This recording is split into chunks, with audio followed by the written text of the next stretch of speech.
Hello there, my friends. Welcome to the Glow Up Method. This is the space and the place for us to discover who it is we are with the intentions of living this life that makes us proud. Hi, my name is Natasha, and I am so lucky to be here with you today.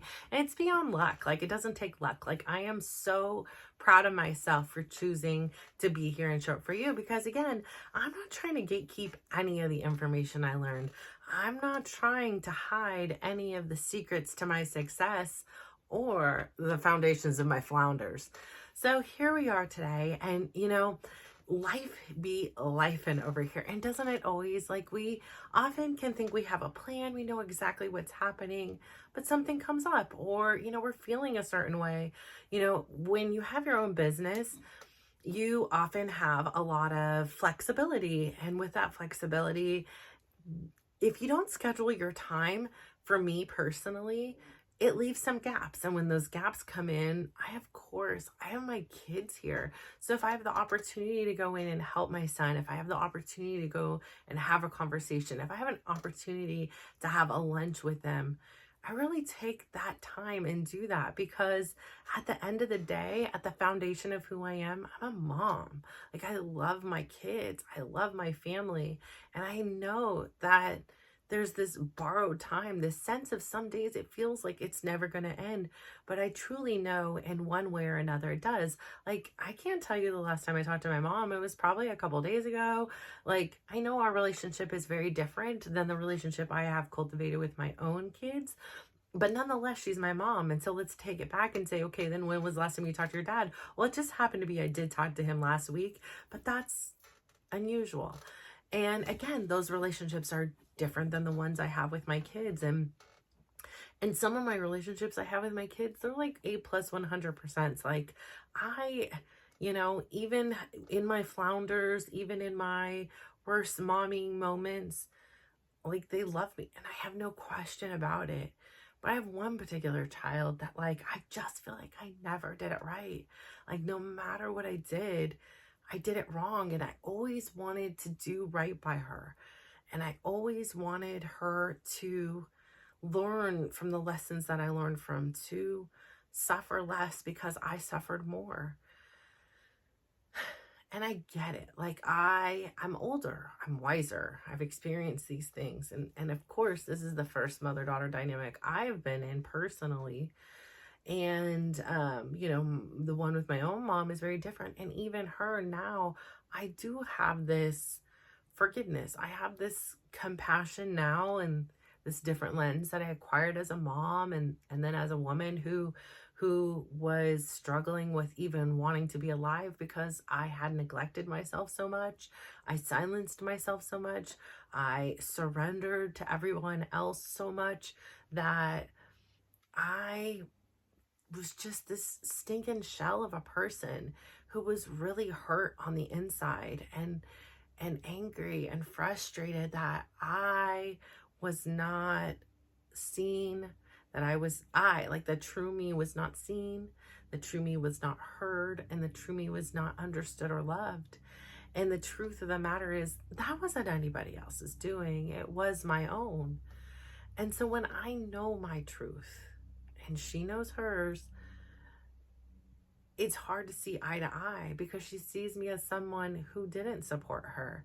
And that breaks my heart, because all I want to do is support. All I want to do is help share and help guide and use the resources and the stories I have to not only help you, but of course to help my kids. Like, I don't want to see anyone suffer. I know what suffering feels like. I did it so much of my life alone in silence. And all I want to do is share and help and grow, and not just myself. I flourish when I see those around me grow. Like, I flourish when, I tell my kids to apply to this college and they tell me no, and I'm like, hey, it's my money, I'm applying for you anyways. Like, I flourish because they're like, thank you, Mom, for doing that, because I didn't have the courage to, I didn't think I'd get in. And that ultimately was the school they went to and things like that. And so I have no stake in the game. Like, I didn't do the hard work to get there, and I did not do the hard work to get the degree, but I definitely gave them a nudge, and believed in them, and believed that, it was possible. And even if it wasn't possible, let's just take a shot. Like, of course we're gonna miss if we don't take the shot. There's no opportunity. But even if there's a 0.01, let's take it. It's $40 or $80, whatever it was at that time. And so sometimes I get it. I get it. There's a lot going on in our life, right? Like, there's just so much uncertainty. And here I am, Miss always having some kind of story, and she has a history with me, and that history isn't the same person that shows up today. That history looked very different. That history had a different lens and different views of what she should and shouldn't do. And I often shared that. And I get it. And maybe it swayed her one way or not. And it wasn't. I always was trying to preface to say, but it's your life. You do what you want. What makes you feel prideful, what makes you feel happy. But when somebody's going to say, like, one of our family members is telling me I should just drop out or take a semester off or whatever it is, and I'm now encouraging her to do the opposite, I get that's probably overwhelming. That's probably very, quieting. And especially if it was her own voice, like if the choice was what would make her feel proud would have been to just, take a semester off, heal, do whatever she needed to do, and then come back, that would have been great. But all I could see at that time was my perspective, like my experience. Like, I started college and I was going to take a semester off and I didn't go back. And so did this person in our family, female. And so did this female in our family. And so did this female. And so did this female. And so what can I see? Like, I see the world with my fears. I see the world with my stories, with my unmet potential, with my regrets, with those things. And I don't want to see that happen to my daughter. The same thing when she's in school. Be nice to everyone, like, be good to people and be inclusive. Why? Because I wasn't. And it's not like it's all about me, but I also didn't want her to feel those pains. And I didn't want her to inflict those pains on anyone else. We're trying to learn, right? We're trying to grow. And I'm not gatekeeping the fact that, hey, I was going to take a semester off and I never went back. And I don't want to see that history repeat with you. Like, you are going to be the one that breaks this generational curse, and you are going to be the one that proudly gets their own degree, and earns that degree. And it may not always have been a pretty thing to do, but I understand that that is her truth, and it hurts me. Like, it hurts me so bad because I know my truth too. And so her truth looks over here like I was this unsupportive person. And then my truth over here is like, all I was trying to do was support you. All I was trying to do was to see you succeed.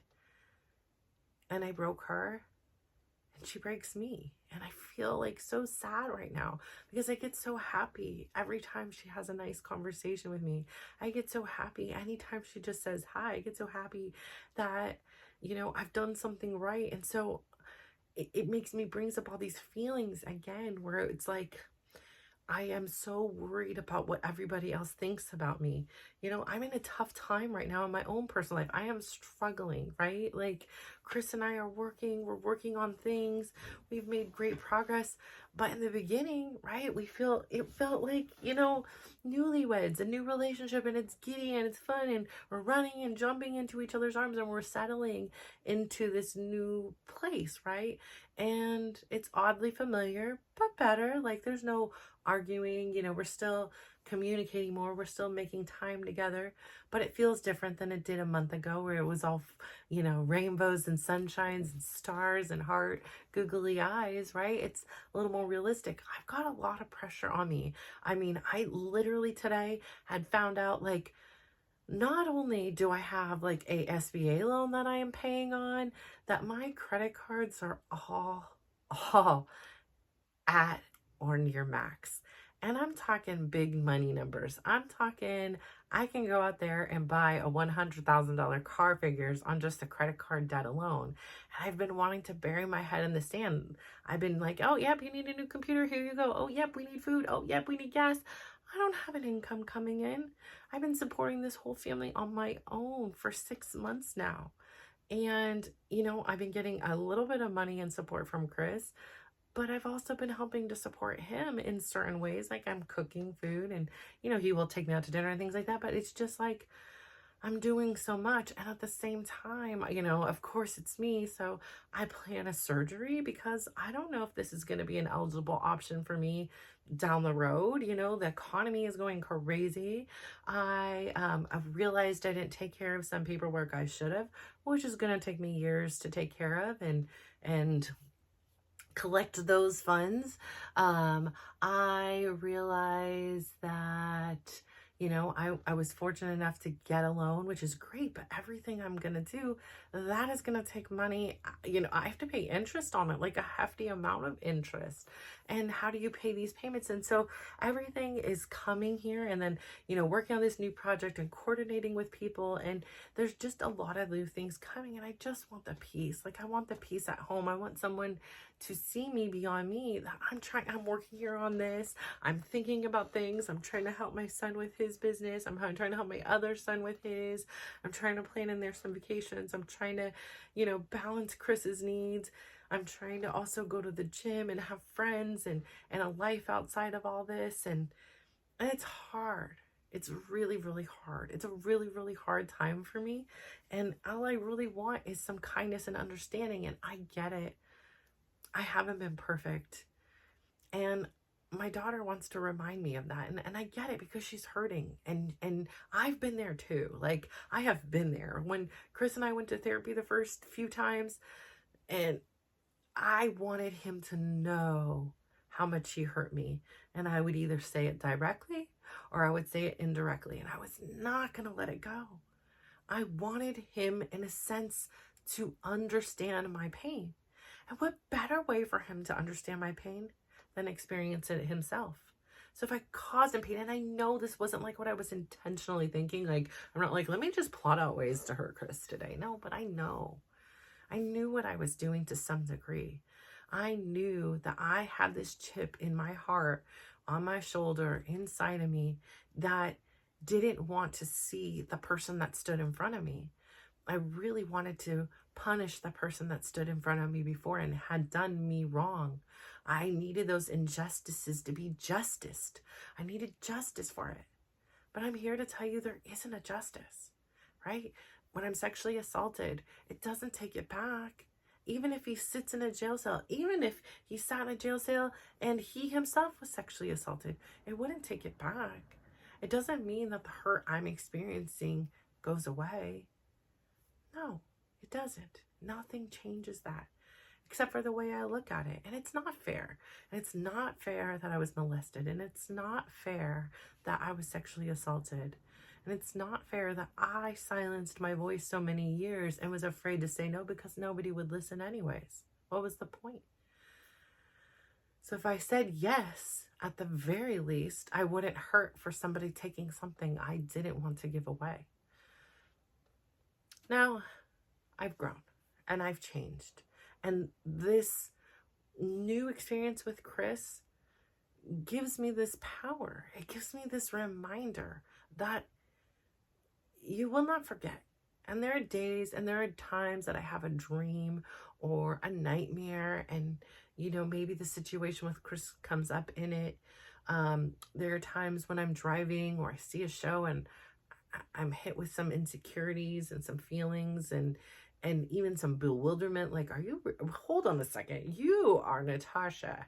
You over here are a beautiful, kind, generous, driven woman, and you're going to accept that somebody did this to you? Like, this is where we're going to elevate at? And the truth of the matter is, like I said before, there are some matters that are bigger than the thing. And I know, right? Matters of the heart, they hurt, but they also heal, right? So I do know in there that had I have let things go, that I would be exactly where I am but a little bit different. But I have made the choice, and I choose each day because tomorrow is a different day. I am allowed to make a different choice tomorrow, but I am making the choice right now for me. And I look and I see him and he isn't perfect. Oh, let me tell you the ways he isn't perfect. All the same ways that I'm not. I'm not perfect either. And so to expect perfection is just expecting to fail. To expect progress is growth. To understand that I am part of that progress. I need to communicate. He needs to communicate. We need to communicate. And understanding that I don't need to punish. I no longer even want to punish him. I said what I said, and he does what he does, and I respond to those things in which he does. Like I said, this hurts me, and he made his choices after that. Maybe not on my timeline, but he has, and he has stuck and stayed by, whatever this word is, his decisions. And so that is who I choose to see him as. I choose to see him as the Chris that's going to show up today. And that's all I want from my kids. I want them to judge me, love me, hate me based on the person that shows up today for them. It's not always going to be perfect, right? Some days I'm going to be on my period. Some days I'm going to be overwhelmed and tired and whatever else is going on. I'm not going to be perfect, but I am trying my best. I am practicing being better. I am doing what I can do to break the generational curses in our relationship. I am growing and evolving, and so are they. And so should I judge them based on the person that showed up when they were 2? My gosh, I wish, because they loved me, unconditionally. It was like they just wanted their mama, or do I judge them by the teenagers that said the most wicked things that they could say to me, all while I was just trying to, provide them shelter and guidance and all these things? No, I cannot judge them for that. And I have forgiven them for that. And I think what it is I seek, what it is I want is her forgiveness. I'm sorry. Like, I was not a perfect parent. I did my absolute best. I, every single day, had the best of intentions for you. I never, ever, ever wanted to cause harm. But I totally get I did. And that breaks my heart even further. Because I never wanted to be the one that hurt you, and I know I did. I know I said stupid things. I know I did stupid things. And I know I was just doing my best. I was so exhausted, and that's not an excuse. I was working and living out of this deficit. I didn't even have an empty tank. I was like literally putting water in my tank or soda. And I was like destroying myself. And trying to show up and be a good mom and a provider and a support system and your biggest ally. I didn't get it right. I didn't get it right. But there are sometimes I did. And so I really have to honor and appreciate and remember that their story may not always paint me in the light that sees that I did it right, but I always know what my intention was. I always know who was there every day that I could be for them in every way I could. I would beg, borrow, and steal for them. And I would give them my life in an instance without a blink of an eye if it meant that they would have a better life. I have a mother's love has no end or boundaries many times. So I say all this to say, I hope that you don't understand what I'm saying. Really, I do. I hope that your experience in your parenting journey, whether it be as a child or as the parent, or, maybe your grandparent or uncle or auntie or family friend was your caregiver. I had many of those in my life too. I really hope that you don't understand, but if you do, you aren't alone. And I know from my experience that I never ever wished harm on my kids. And so I know that no one ever wished that harm on me. And I know that one day they will understand that. It may not always have been pretty, and there was lots of room for improvement, but it is what it is. And all I can do is attempt to show up better each and every day. So I say all this to say, please go out there today. Give yourself a big smile. Today, I'm going to give myself a smile. And the compliment I'm going to give myself, and I really want you to give yourself a compliment too, is to say, I know your heart is pure and kind. I know you meant nothing but love, happiness, good for your kids. And I know that some things sometimes didn't turn out that way, but I know that you love your kids and you will show up for them regardless of anything else that's going on in your own life or around you. So you are a good mom. You are a great mom, Natasha, and I want you to always remember that. So I have another request for you is to please go out there today, give somebody else a big smile, give them a compliment, and just watch how they glow up. So thank you. Bye.